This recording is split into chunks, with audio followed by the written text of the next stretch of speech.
Hi, I'm Chaz Smith, and I hate surfing.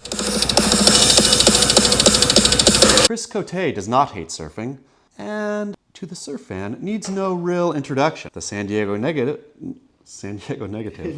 Yeah. The San Diego native has been a central part of this world from birth, heading the very popular Transworld Surf magazine for years, transitioning beautifully to a voice of the World Surf League. Cote is a multi-hyphenate artist, singer, songwriter, icon. Without further ado, Chris Cote. Give a little background, just how you did fall in love with surfing for the very first time. I fell in love with surfing for the first time literally on a trip to Ventura with my family. I had my Mach 77, my fins, my blunt cut fins for drop knee, and we were surfing, I believe it was C Street Point, 2 foot, crumbly, fun little left. I borrowed my brother's surfboard. It was a late 80s glass on thruster, probably shaped by Agua. And I dropped in on a little wave and I did a little cutback, and that was the moment. How old? I was probably, I want to say maybe 12 or 13, a little bit, well, these days that would be considered a late bloomer, but I was bodyboarding and messing around with surfboards before that, but probably 12 or 13, I really thought, all right, this is it. That one turn just did it for me. So you now have been through the entire, I would say, rise and I don't know if you would call it the fall of the surf industry. Would you call it the fall? You were there in the heyday, right? The Yes. Transworld Surf days when magazines had budgets and were flown to Hawaii to cover Yeah. events and blah blah blah blah blah. One boat trip a year, one trip to Tavarua a year, seemingly endless budget back then. And it's interesting because when somebody asked me a week or so ago, what was the surf industry like?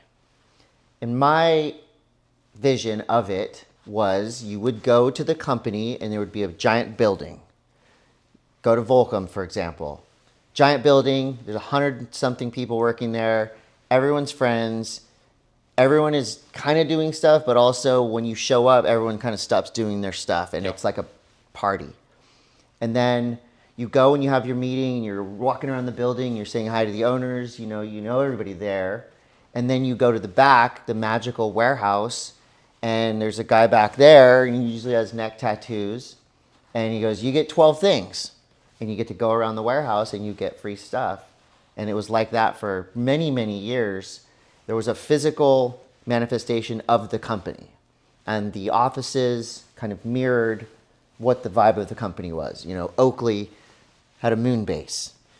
Billabong was a little more subdued, but still kind of a fun atmosphere with vintage boards and stuff. Volcom was wild, and so on. And so that was kind of the physical manifestation of what the surf industry was.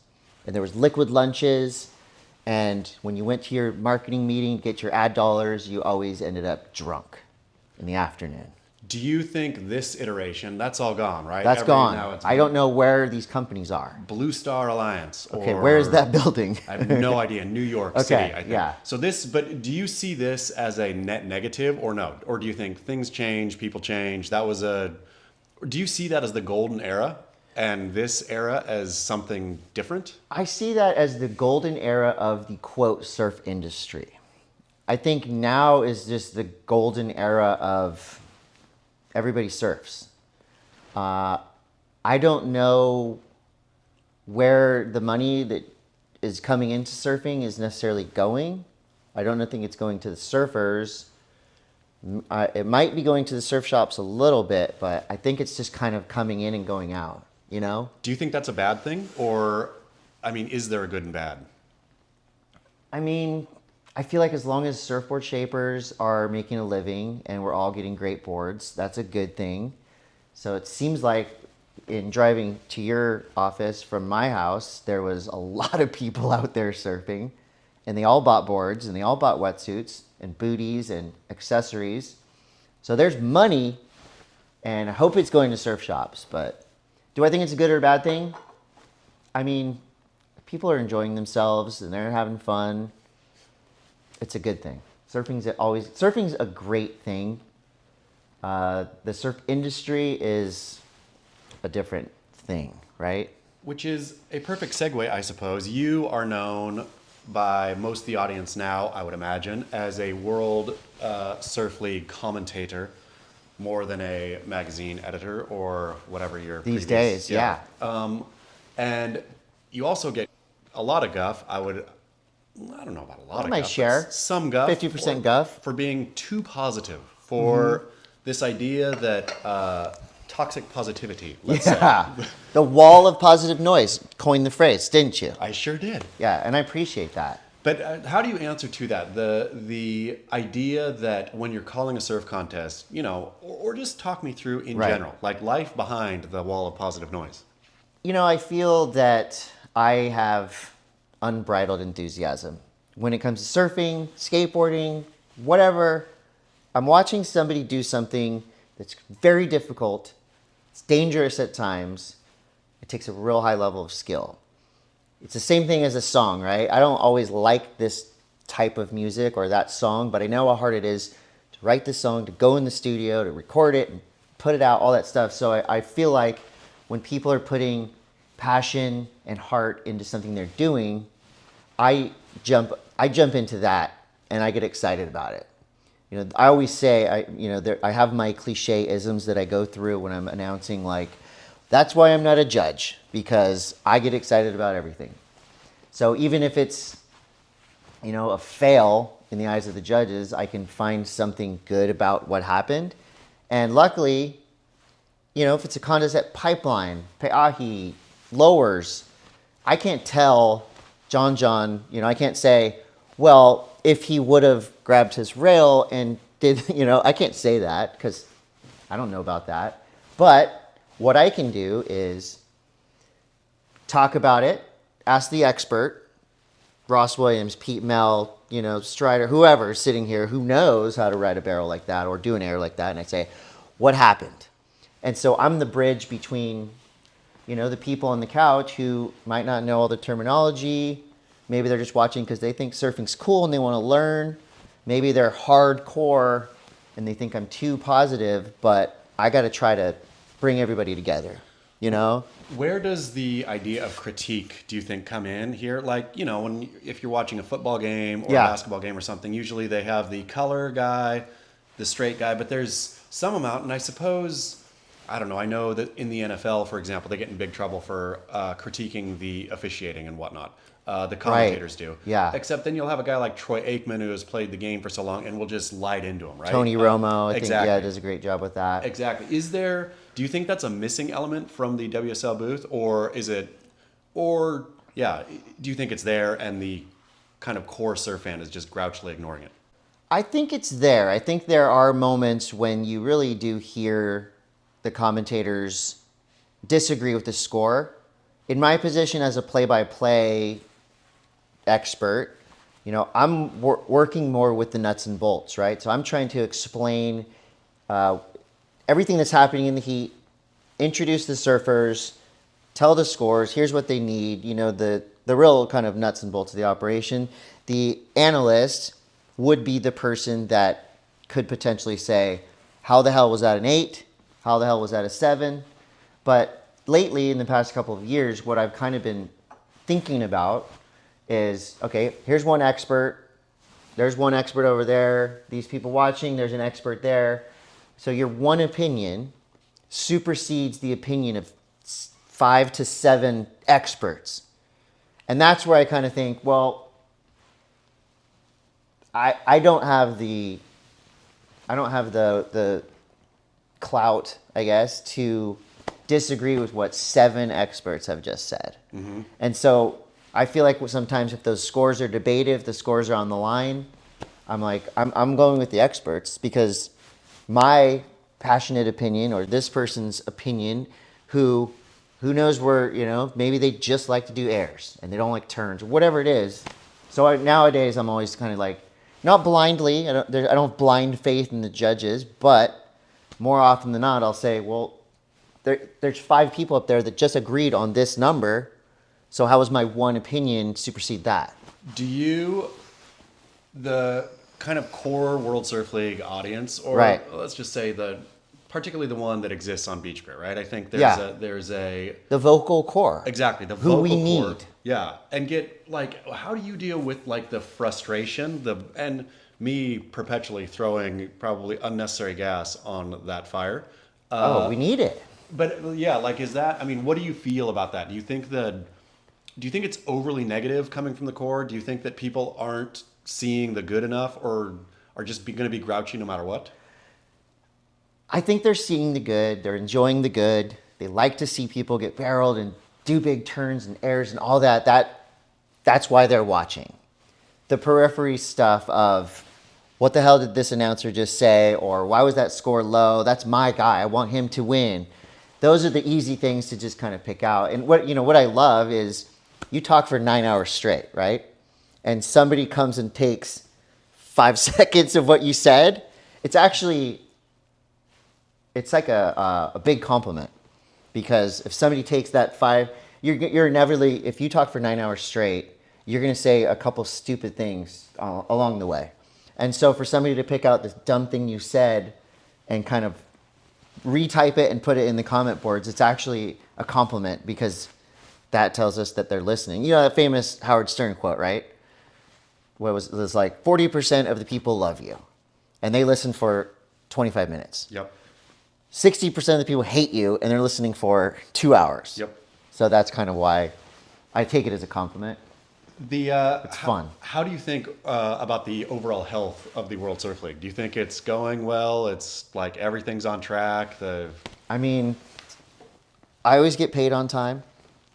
The events when you're on the ground are extremely well organized. The scaffolding's ready when you show up. The mics are ready. Everything behind the scenes is ready to go. And so I feel like it's very healthy. And I think I'm a lot more outside of the operation than people think. I think a lot of the announcers are, because we're not obviously making decisions about day-to-day operations. We're not making decisions about what days to run or places to go, any of that stuff. Some people are more engaged in it because they work, the whole schedule. But myself, I do 3 to 4 events for the year. And so, I just get the call and I'm excited to do it. And I go show up and, plane tickets arrive on time. Everything's, the operation, at least from that perspective, seems to be working great. Because I work for other companies and, waiting for that check. But overall health, I mean, I don't know anything about the numbers. I just know when I'm out in the world and I see people of all different ages and skill levels, whatever, and they say, "Oh man, you were great in El Salvador," or something like that. So that's the kind of feedback. And then, pretty much every day when I'm working an event, I'll go to Beach Grit, I'll go to Instagram, and I'm like, all right, let's get humbled here. And when you don't get humbled, you're like, okay, well, I have to say some more stupid shit tomorrow to get some comments going. But some of us enjoy the comments. Other people don't necessarily enjoy it, and they take it personal. And it's like, bro, when they stop talking, that's when you have the problem. That's true. Yeah. That is definitely true. Which brings us, I guess, to Eric Logan. What happened to Eric Logan? Do you know? I would honestly tell you if I did know. I don't know. Do you legitimately not know? I legitimately don't know. He was always kind to me, but I can't say anything about whatever, if there was controversy or not, or if it was just a business thing. Did it surprise you how quickly he was undone and how quietly? Like, I've asked, of course, everyone I know, right? Right. And I believe that you don't maybe Yeah. know. There's no answers. There's no answers. Yeah. Like, I've gone as high as I can and only gotten hints of maybe something. Maybe and that you was need to go and take ayahuasca and really search yourself for the answer. I wonder if Eric Logan is currently taking ayahuasca. He is gone too. He is off social media. Yeah. He's going to John things, I suppose. Yeah. But I wasn't, I think it happened in Brazil, right? Yeah. And I wasn't at that particular event. yeah. And I'm sure it was a different feeling there, but I just kind of saw, I saw it online like everybody else. Wild times. Derek Riley was wondering, he did a report the other day, Okay. a study came out in Australia that the average surfing age is now 45 years old. Yeah, 45. that tracks. Why aren't kids surfing anymore? Well, my own kids, I gave them every opportunity to surf, and they did a little bit. But I think that maybe it's too crowded. I mean, it's kind of around here. It's pretty hard to catch waves for even the highest skilled surfers. It's cold. It's not cold, but I just think that maybe it's due to the fact that like, oh, my dad surfs. Like, that's lame. Yeah. My kids do parkour and they mountain bike, and I'm super good with that. Because, I felt the pressure of being a surfer in San Diego, especially trying to compete and be sponsored and all that, and it was horrible. It's around here, and I'm sure it's the same in Hawaii and probably Florida, Australia, Japan, Brazil, wherever there's multi-generational surf things happening, and there's a high population of good surfers like there are here. You're going to have that pressure because it's hard when you're a kid and you get really into it and you're like, I want to have the sponsors and boards and stuff. And it's like, you got to be really good these days. When I was a kid, it was like you could get sponsored if you could do a chop hop.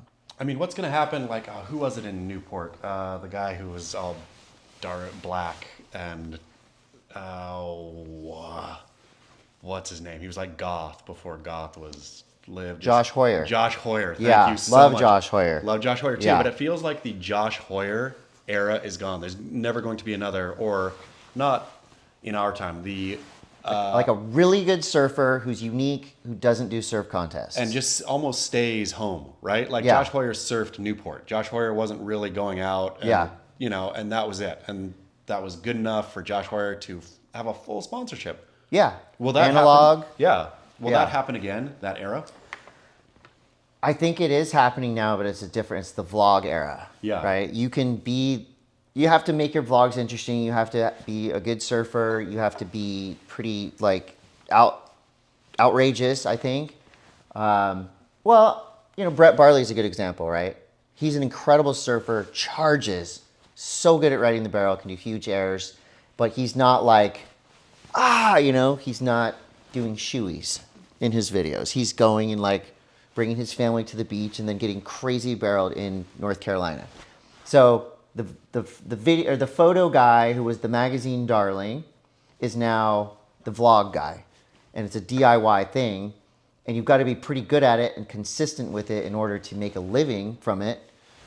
Brett, for example, still has all the sponsors and stuff, and I think that's how he's one example of probably a dozen or so successful vloggers that don't have to do surf contests. Which vlogs do you watch with any regularity? Are you a Ben Gravy? I watch Ben's, I watch Zeke's, I watch Nathan Florence. I try to watch them all. J.O.B. I'll watch. I watched his Waimea River thing the other day. Almost died. I put on YouTube on my TV and I kind of just cycle through just to kind of see. That's a good part about having a podcast, is because in a way it forces you to know what's happening. Stay on top of it, cling to relevance via vlog. I'm a Just- YouTuber now. We're on YouTube. Like and subscribe. Smash that button. Leave it in the comments below. Is he being too positive? Why is he dressed like that? Do it, please. Which brings me around to, I think it was a few years ago, you said, and I quote, "Beach Grit is Fox News of surf media." Yeah. Think about it, right? They talk to their base, they fire up their base. Yeah. Chaz is kind of like the Tucker Carlson of surf media. And now look at you. You have your own show. You're still Tucker. They've got their Bill O'Reillys and their made-up name people. Yeah. People on their message boards, and it's vicious. But it's a lot of fun, and it's a privilege and an honor to give Beach Grit so much to talk about. Yeah. Yeah, because you guys have been and are the outliers, the counterpoint to the wall of positive noise. Masters at the sales pitch, the grab. The what do you call it, the tag or the Clickbait. clickbait, the tagline, whatever it is. It's brilliant, and I really appreciate how you can take a, like just a Prince Harry sees a surfboard. You can take that and create a story around Content. it. Yeah, and so I mean that's why like I've never quit you. I never quit you. And if you piss me off, then that's just you've done your job, and it makes you think, and you go, well, I can't be mad at this. This is funny, I'm sure. Do people still like threaten you and stuff and get angry? Oh yeah. Yeah. I mean, which is, I guess, less now. The thing that I'll get these days, which is funny, is people will think I have no friends in the industry because I don't. Right. Which, again, I think, and not to blow smoke here, but that's why I always think so fondly of you, is I know however, whatever gets said on Beach Good and all that, I know that at the end, Yeah. like we're just all having a laugh about surfing. There couldn't be much said about me that hasn't already been said that I'm just like, I agree, I agree with that. That's pretty spot on. But I'm sure there's people out there that you've offended or made angry, and I am one of my superpowers is forgiveness. I'm quick. If I go, okay, that made me mad. Let me just process it for a second. I go, okay, this is a forgivable, quick offense, and that's been my whole life. I'm like the last decade, master forgiver. But I know there's people out there that probably, and you maybe feel it when you're down at the seaside or wherever, and you're like, why this dude's looking at me weird. I must have said something about him, and usually it's from like 10 years ago. I mean, I'm sure there's still people out there that harbor some resentment towards something I said in Transworld. Days. That was a different me. And I go back and I look at those magazines and I'm going, oh, how did I not get punched more? How did I not get slapped more times? Because, God, it was obnoxious. Look at me. I'm still obnoxious. Yeah. I haven't learned my lesson. I mean, it's a badge of honor. When somebody cares enough To to give you a actually slap you, it's almost like another huge compliment. You're like, wow, They the care. words that I put down on the computer, on the internet, made this person so mad they're going to physically attack me. How many That's slaps? a compliment. How many slaps have you copped? I mean, just a handful, mostly from family members. My brother. A lot more threats of slapping or worse. But then, when you break that wall of like, well, here I am. Yeah. I'm like a tiny white nerd guy that has no threat to anyone. Slap away. So if that's gonna make you're gonna feel really bad if you punch me or slap me, because look at me. I mean, even like standing in front of like a huge, scary, like Hawaiian dude that really wants to slap you, and you're like, I can't do anything about it. So Have at it. and like, so luckily, and I have so much dental work. I try to avoid any kind of things flying at my face. Hours in a dental chair. Hawaiians really are the best at the end of the day. I was just listening. I think it was Sterling Spencer. Do you watch his epic podcast? Yes. Sterling Spencer? It's getting better and better too. He has like hit his peak Yes. and is really in rhythm. Very, very And funny. his sidekick His or best. producer, That's his cousin. cousin. Yeah. I mean, they're such a good team. Absolutely amazing. But they were talking about, and Sterling just reminisced about how great Hawaiians are in general, like about everything. And it made me pause and think, it really is true. They are great for comedy. They are great for being terrified. They are great. I'm getting nervous. I'm like, they're just great Hawaiians. What would we do without Hawaiians? I feel, and I know you're in the same boat, feel so fortunate to have witnessed very up close and personal, like war correspondent up close and personal, the Wild West that was the North Shore. And I'm sure it's still there, but now there's phones, and now there's things like, if you pulled out your phone and tried to film some of the stuff that we've been a part of, you would definitely get punched. There would have been and your cracks phone for would have been days. thrown in the ocean. So luckily, during those times, usually between 11 and 3 a.m., there were no phones, and the video guys were generally passed out by then. But it was hair-raising. It was scary. It was like exciting. And You know, the last few times I've been in the North Shore, you still feel it. You still the energy and the water and then the land, and it's just a lot more serious now. And I think that that's why the surfing has been so much better. And you're now seeing younger people at Pipeline doing extraordinary things, and it's because people are just going to bed earlier. They're doing push-ups. Dang it all. Well, at least they are also listening to Joe Dispenza, like our wonderful friend Griffin Colapinto. Yeah, Have you listened to Joe Dispenza? I have not. Yeah, it's something else. I watch Joe Rogan shorts. That's about as far as I go into the Joe world. Joes? Yeah, Joe Dispenza is a motivational kind of spiritual. He is. Yeah. Yeah. Good. I mean, again, we're seeing the best surfing that's ever happened. So, by any means necessary. So it's less drugs and alcohol and more meditating and yoga. Is yoga still a thing? Is yoga kind of out? I think yoga's out. I think DMT is in. Yoga's out. We got DMT. We're doing maybe like some Pilates. Like if you have a lady friend that's like a Pilates instructor, you'll do it. I wish for some Pilates. Me too.